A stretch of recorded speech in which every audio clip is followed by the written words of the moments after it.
The UFC lightweight division is stacked to the brim with high-level contenders, and now just recently, one former featherweight champion. So I'm going to be matchmaking all these top contenders for you guys. I thought that it'd be a really fun video to make, and since MMA is pretty dull right now, I thought that I'd switch things up a little bit. So if you like the video, subscribe to my channel, and let's get into it. The first fight that I think the UFC is going to make, and I also think that they should make, is Arman Tsarukyan versus Justin Gaethje for a #1 contenders fight. I know that Justin Gaethje probably only has 1 or 2 more fights left in him, but after that fight with Rafael Fiziev, I do think that he's going to be able to earn a crack at a fighter like Arman Tsarukyan. Especially how Dana already said that Arman's not going to be getting the next title shot. Who else are they really going to make Arman with? Well, that's not true. They can make him with a lot of other fighters, but I think that they're going to make his fight with Justin Gaethje. All right? I really don't want Justin Gaethje to get a title shot. I know that there's a lot of talks about that, and that's probably what we're going to wind up seeing, which I don't think anybody wants to see that fight. All right?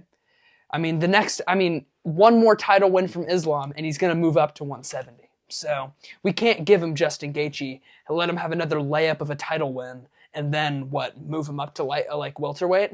He's going to have 5 title defenses, and 3 of them are going to be some layups. So I really hope that they don't do that. But Arman Tsarukyan versus Justin Gaethje is going to be an amazing fight if they do make it, and I think that they should. I would be picking Arman in this fight if they ever were to fight. I think Arman would absolutely dominate Justin Gaethje on the ground, but it'd be a really fun #1 contenders fight, so I hope that the UFC makes it. The next fight that I think Dana White will make in the lightweight division is Dustin Poirier versus Paddy Pimblett, assuming Paddy Pimblett beats Michael Chandler. Dustin Poirier has been talking about wanting a big name for his retirement fight in Lafayette, and that's already confirmed. He will be fighting on a fight night in Lafayette, Louisiana this summer, and he's already confirmed that it is going to be his retirement fight. Who's he going to fight? We don't really know yet for sure, but he's definitely not going to get another shot at Islam, and he's been talking about wanting a big name and a big fight, and I don't think they're going to do a trilogy fight with Max Holloway when he's already 2-0 against him, and I don't think they're going to do a rematch with Dan Hooker either. So that leaves Paddy the Body Lad, and he's going to be fighting Michael Chandler April 12th, and I do think that Paddy Pimblett's going to be able to skate by Michael Chandler, and let's be real here. If Paddy Pimblett wins, they're going to be looking to give him the next easiest fight in the top 5. And if I'm going to be honest here, the easiest fight in the top 5 right now, if you're looking at Dustin Poirier, Charles Oliveira, Arman Tsarukyan, Ilia Topuria, Dustin Poirier, man, probably the easiest fight. Probably the easiest fight in the top 5, and Dustin Poirier is coming off of a loss, so he's not going to be fighting up in the rankings, I don't think that he will. So, Paddy Pimblett, it puts him right in to a great fight with Dustin Poirier, and I also think that Dustin Poirier would knock him out cold.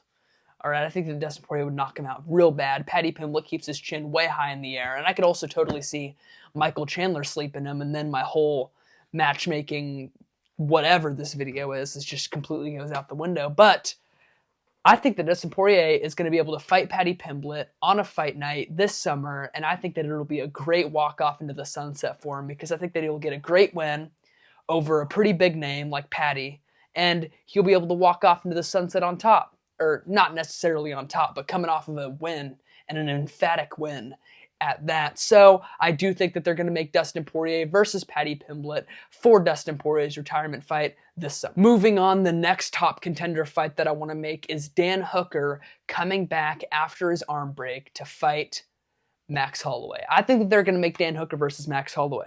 I mean, think about it. Max Holloway coming off of a loss to Ilia Topuria.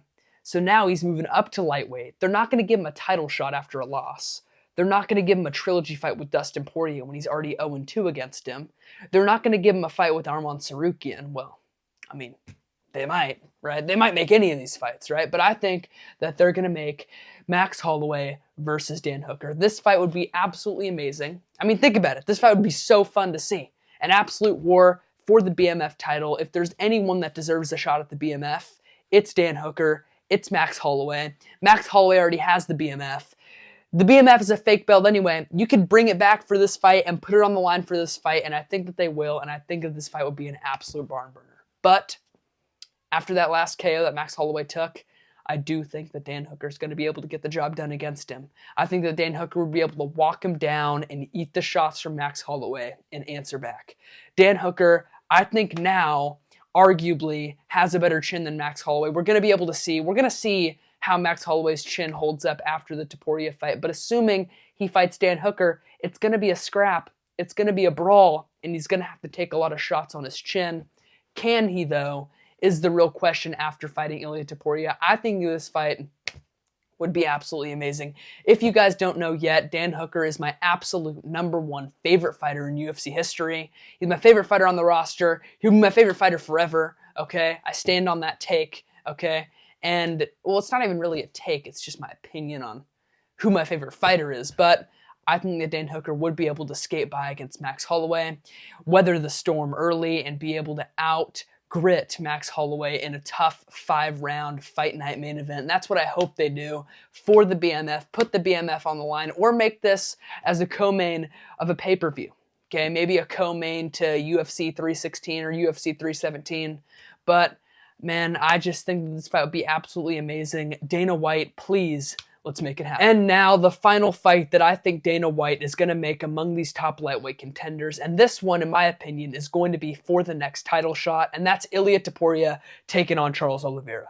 Ilia Topuria is moving up from featherweight after knocking out the 2 featherweight goats. And he's looking to chase his legacy at lightweight. And I think that he's going to kick that off with beating up Charles Oliveira.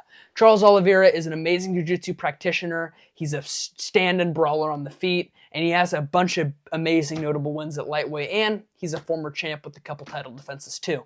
But he's going to be running into the wrath and the aura that is Ilia Topuria. Ilia Topuria looks almost unstoppable right now. He's been proven to put anybody's lights out just with any punch can put your lights out from Ilia Topuria. And I think that Charles Oliveira is going to be the next victim of Ilia Topuria's power. Charles Oliveira has been proven to be very, very chinny, and he gets rocked in a lot of his top UFC fights. A lot of the times, he's getting rocked and he's getting dropped early in his fights. He got dropped by Chandler, dropped by Poirier, dropped by Gaethje, actually dropped by Chandler twice. But now he's going to be taking on Ilia Topuria, or I think that he will be taking on Ilia Topuria. And I think that Ilia Topuria would put his lights out. Ilia Topuria, obviously a great fighter at featherweight, and now he's going to be moving up to chase his legacy at lightweight. And I think that he would absolutely put Charles Oliveira out and then get a shot at Islam Makhachev. But this UFC lightweight division is absolutely stacked. Let me know what you guys think on my matchmaking fights. And yeah, who's with me?